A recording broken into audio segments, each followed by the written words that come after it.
Hello বন্ধুরা, আবার চলে এসলাম নতুন একটা ভিডিও নিয়ে। আজকের ভিডিওতে আমরা কথা বলবো রাজ্যে 35,000 শূন্য পদে অঙ্গনওয়াড়ি কর্মী নিয়োগ। অঙ্গনওয়াড়ি নিয়োগে নিয়মে বড় পরিবর্তন আসলো।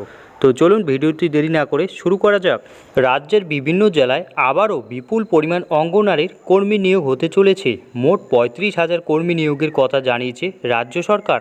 এই নিয়োগ কিছুদিন আগে হওয়ার কথা থাকলেও নিয়মে বড় পরিবর্তন আসায় এখন এই বিপুল সংখ্যক শূন্যপদে নিয়োগ করা হবে। আজকের প্রতিবেদনে এই নিয়োগ সংক্রান্ত সমস্ত গুরুত্বপূর্ণ তথ্য জেনে নেওয়ার চেষ্টা করব। প্রথমত আমরা জেনে নেব নিয়োগ এত দেরি কেন।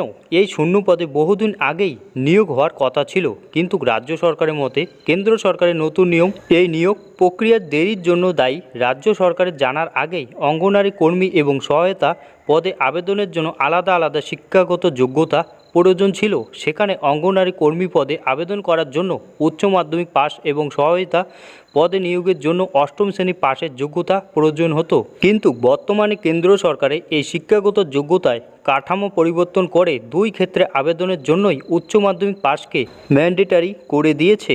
মোট কত শূন্যপদ অঙ্গনওয়াড়ি কর্মী নিয়োগ করা হবে? রাজ্য সরকারের শুক্রবার বিধানসভায় জানায় মোট 35,000 শূন্য পদে অঙ্গনওয়াড়ি কর্মী এবং সহায়তা পদে কর্মী নিয়োগ হতে চলেছে।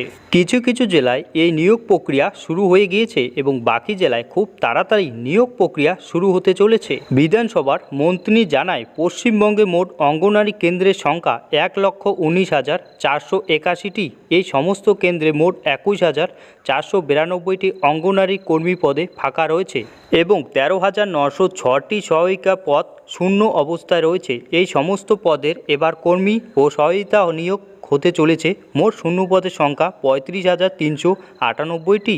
এখন আমরা জানব বয়স সীমা পরিবর্তন। আগে অঙ্গনওয়াড়ি কর্মী পদে সহায়িতা পদে আবেদন করতে হলে প্রার্থীর বয়স 18 থেকে 45 বছরের মধ্যে হতে হতো, কিন্তু বর্তমানে এই নিয়ম পরিবর্তন করেছে কেন্দ্র সরকার। নতুন নিয়ম অনুযায়ী কেউ আবেদন করতে চাইলে তার বয়স সীমা 18 থেকে 35 বছরের মধ্যে হতে হবে। অর্থাৎ এবার যারা অঙ্গনওয়াড়ি পদে সহায়িকা পদে আবেদন করতে চাইছেন তাদের জন্য নতুন আপডেটগুলি জেনে আবেদন করতে হবে, যেখানে শিক্ষাগত যোগ্যতা ও বয়সের আপডেট রয়েছে এবং খুব তাড়াতাড়ি সমস্ত রাজ্যের জুড়ে এই আবেদন প্রক্রিয়া শুরু হয়ে যাবে। সো বন্ধুরা, এটাই ছিল আমাদের আজকের ভিডিও। আশা করছি ভিডিওটি আপনার কাজে লেগেছে। যদি ভিডিওটি আপনাকে ভালো লেগে থাকে অবশ্যই চ্যানেলটি সাবস্ক্রাইব করে পাশে থাকবেন। দেখা হচ্ছে পরের একটি ইন্টারেস্টিং ভিডিওর সাথে।